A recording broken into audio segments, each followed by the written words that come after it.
Hello, চললাম সুনিতার বার্থডেতে। টালিগঞ্জ থেকে বাস নিলাম ওর বাড়ির উদ্দেশ্যে। দেন ওর বাড়ি পৌঁছে গেছি। এই তো এখানে গানের লড়াই চলছে। তারপরে আমরা লাঞ্চ করতে চলে গেলাম। লাঞ্চটা খুব ইয়াম্মি ছিল। দেন আমরা লাঞ্চ করে সেখানে সব ট্রুথ অ্যান্ড ডেয়ার খেলছিলাম। খুব মজা হচ্ছিল। বেসিক্যালি ওদের সাথে আমার বেশি দিনের আলাপই না, 2 মাসের আলাপ, বাট অনেকটা কাছের হয়ে গেছে। সো খুব মজা করলাম। দেন আমরা সুনিতার কেক কাটবো। Again belated happy birthday Sunita. Happy birthday to you. Happy birthday to you. Happy birthday, dear Shunita. Happy birthday to you.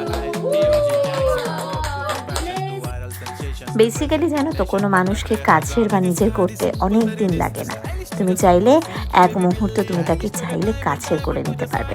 সেটাই আমার সাথে হয়েছে। এরা আমাকে সবাই খুব অল্প দিনে অনেক ভালোবাসা দিয়েছে, অনেক কাছের করে নিয়েছে। তোরা সবাই খুব ভালো থাক, অনেক বড় হ, অনেক ভালোবাসা।